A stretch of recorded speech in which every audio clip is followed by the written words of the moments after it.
জানেন একটা ছোট্ট মিথ্যা কিভাবে ধীরে ধীরে একজন মানুষকে ধ্বংস করে দেয়? মিথ্যা শুধু কথার ভুল নয়, এটা ইমানের জন্য ভয়ঙ্কর একটি রোগ। আজ আমরা জানব মিথ্যা বললে কি ক্ষতি হয় দুনিয়ায়, আখিরাতে আর আমাদের ইমানের ওপর।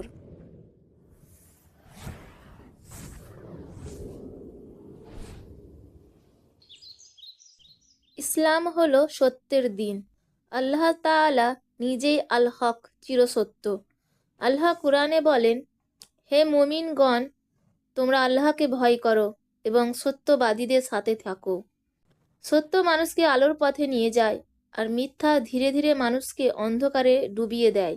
মিথ্যা মানে শুধু বড় কথা বানানো নয়, সত্য গোপন করাও মিথ্যা, অর্ধেক সত্য বলাও মিথ্যা, মজা করে মিথ্যা বলাও মিথ্যা।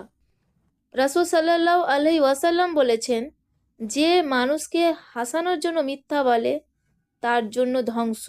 মিথ্যা বললে প্রথম যে ক্ষতিটি হয় তা হলো বিশ্বাস নষ্ট হয়ে যায়। একবার কেউ বুঝে ফেললে আর সে বিশ্বাস করতে চায় না। মিথ্যার কারণে স্বামী স্ত্রীর সম্পর্ক ভেঙে যায়, মা বাবা আর সন্তানের মাঝে দূরত্ব তৈরি হয়, বন্ধুত্ব ভেঙে যায়। মিথ্যা বলতে বলতে মানুষের চরিত্র দুর্বল হয়ে যায়, এরপর ক্ষতি হয় ইমানের। রাসূল সাল্লাল্লাহু আলাইহি ওয়াসাল্লাম বলেছেন, মিথ্যা পাপের দিকে নিয়ে যায় আর পাপ জাহান্নামের দিকে।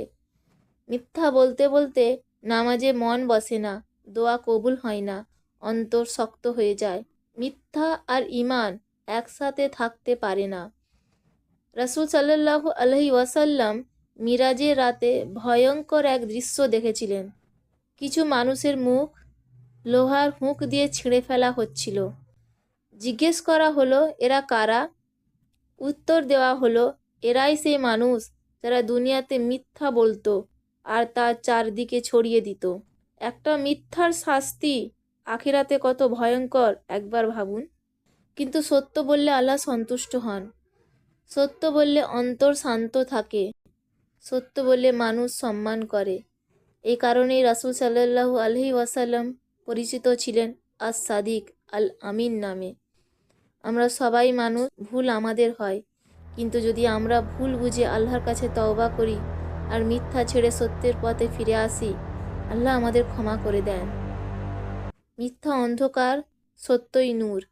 চলুন আমরা সিদ্ধান্ত নিই, যত কষ্টই হোক মিথ্যা নয়, সত্য বলবো। যদি এই কথা আপনার হৃদয়ে লাগে তাহলে ভিডিওটি শেয়ার করুন, আর সত্যের পথে থাকতে আমাদের চ্যানেল নূরের পথে সাবস্ক্রাইব করুন।